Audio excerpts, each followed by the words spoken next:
Without much of a greeting, I get straight to tidying up.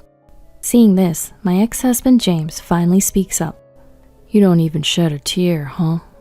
It seems James was prepared for me to resist and cry when he pleaded on his knees for a divorce. To be honest, I thought he was a very vain person. He's not the only one who fell out of love.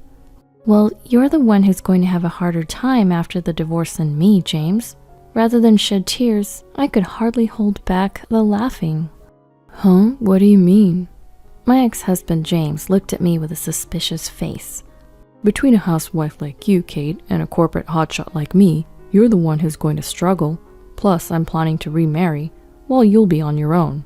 Well, in a normal situation that might be true, but it seems like Emma, the woman you're cheating with, is quite trash. Wait, how do you know her name? My name is Kate, a 32-year-old housewife.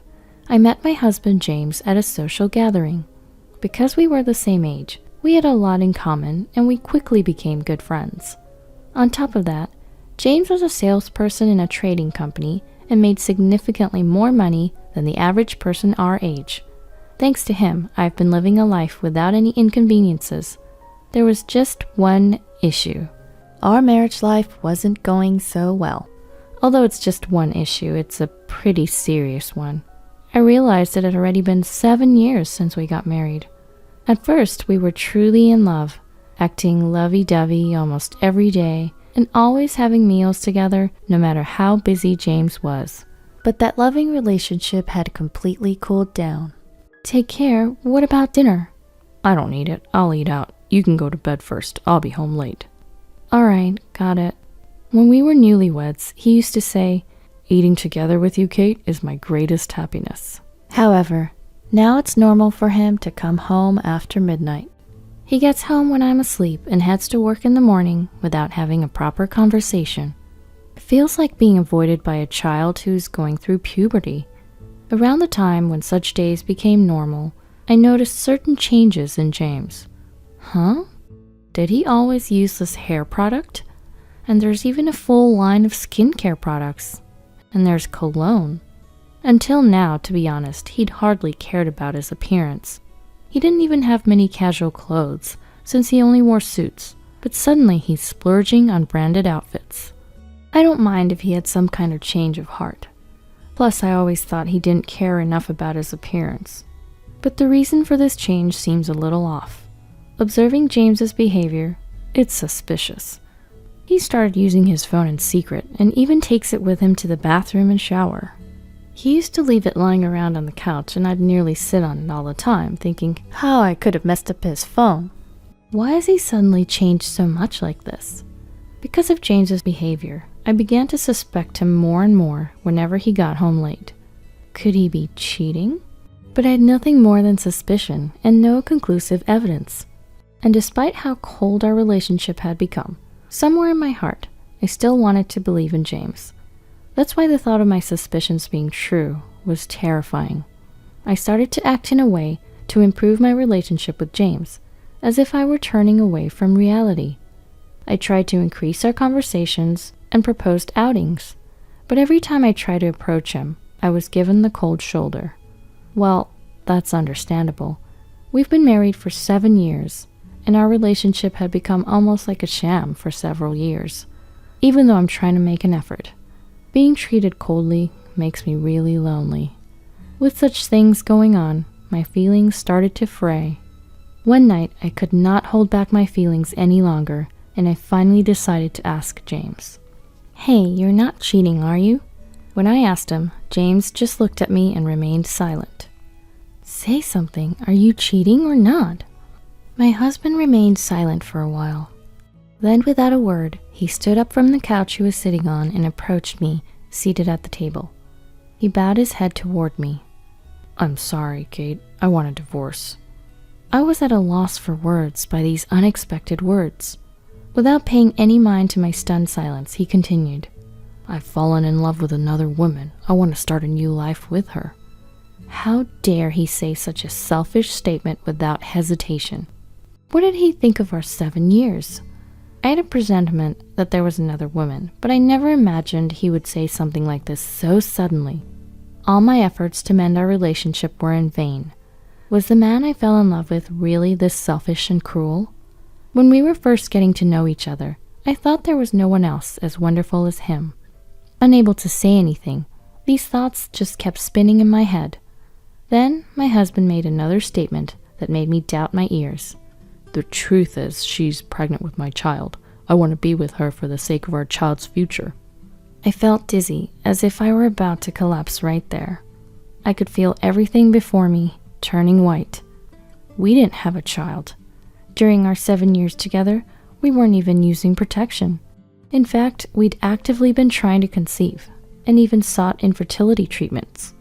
Despite all that, we were unable to have a child.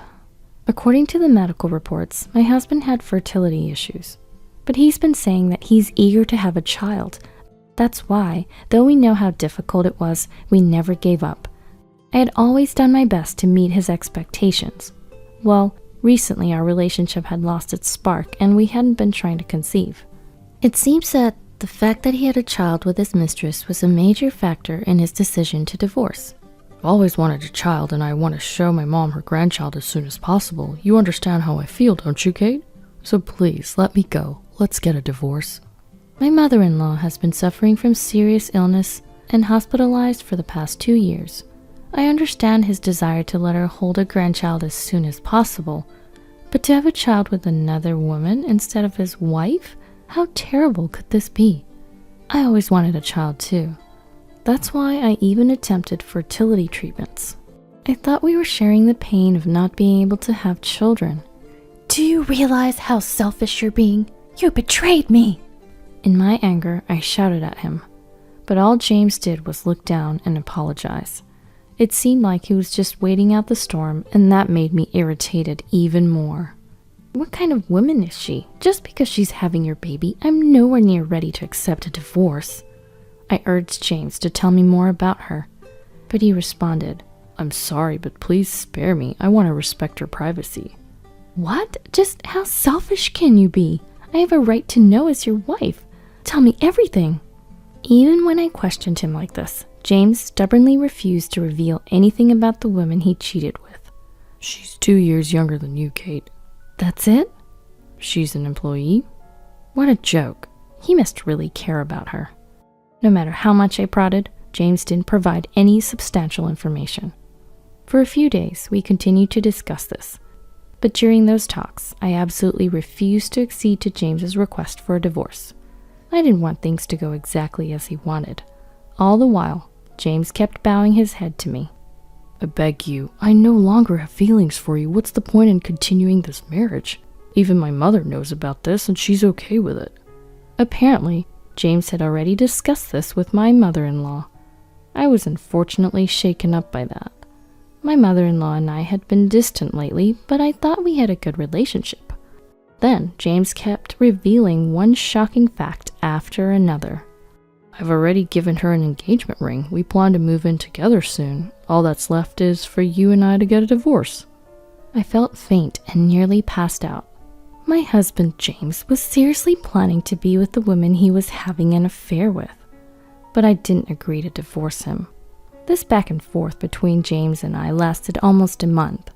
One day, James seemed to have lost his patience and pleaded on his knees. I can't take this anymore. Just accept the divorce already. Our relationship has been broken for a while now. There's no point in continuing like this. Please, please divorce me. My husband pleaded this, rubbing his forehead on the floor with a begging posture. I had been holding out for almost a month. Maybe it was time to accept the divorce. Fine, let's get divorced, but I'm taking alimony and my fair share of our assets. I understand. I'm prepared for that. Then we talked about the alimony in detail. I asked for $50,000.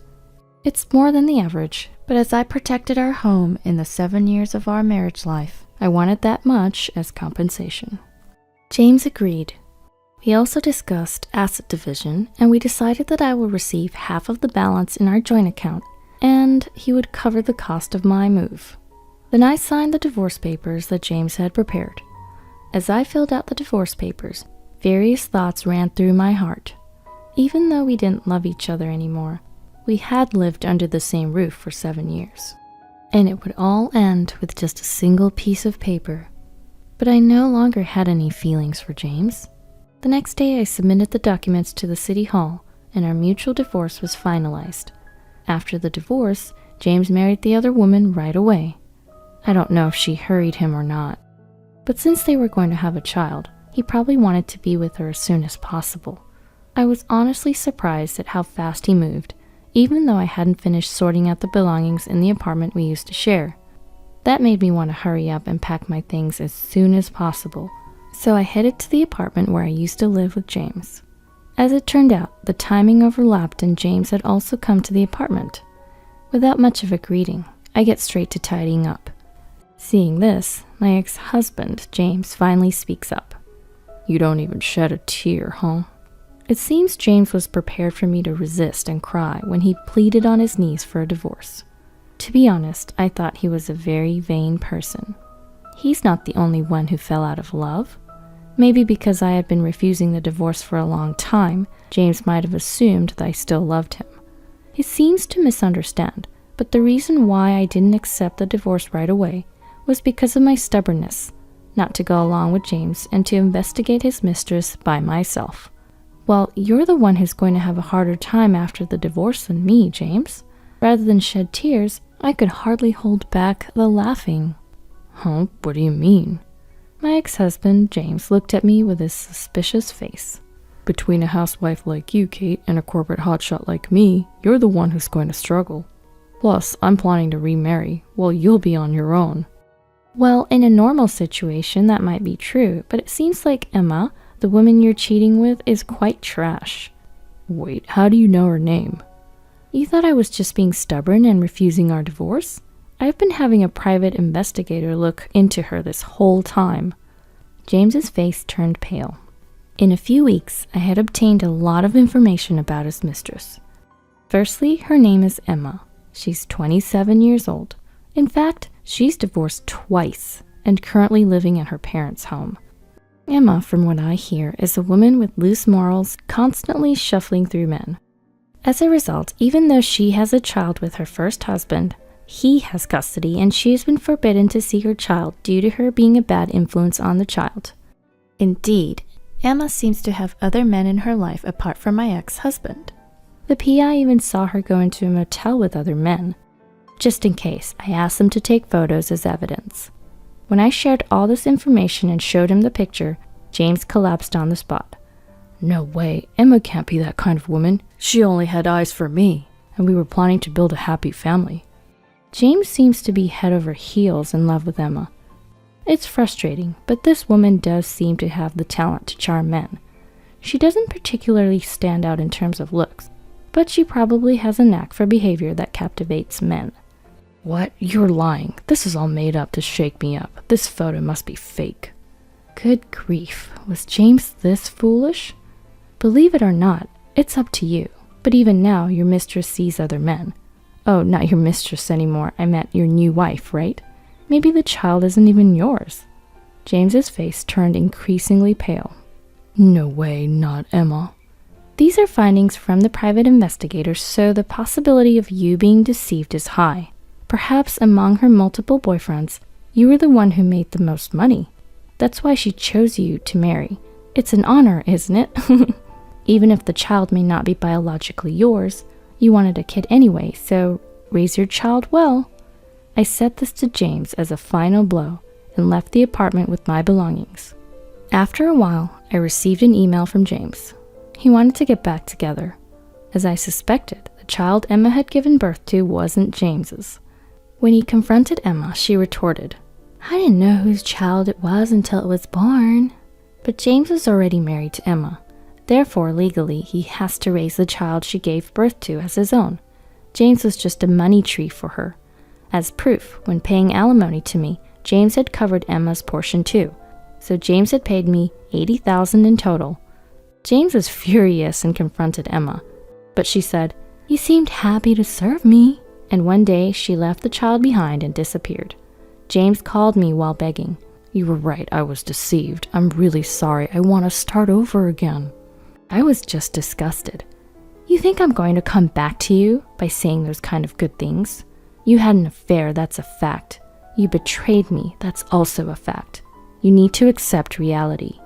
I hung up the phone after saying that. I heard from a mutual acquaintance that after this, James handed over the child Emma left behind to her parents, telling them to take responsibility. Emma's parents said, "That's troublesome, you raised the child." but James stubbornly refused, saying, "I have no obligation to raise a child that's not biologically mine." he submitted the DNA test results to prove the child was not his.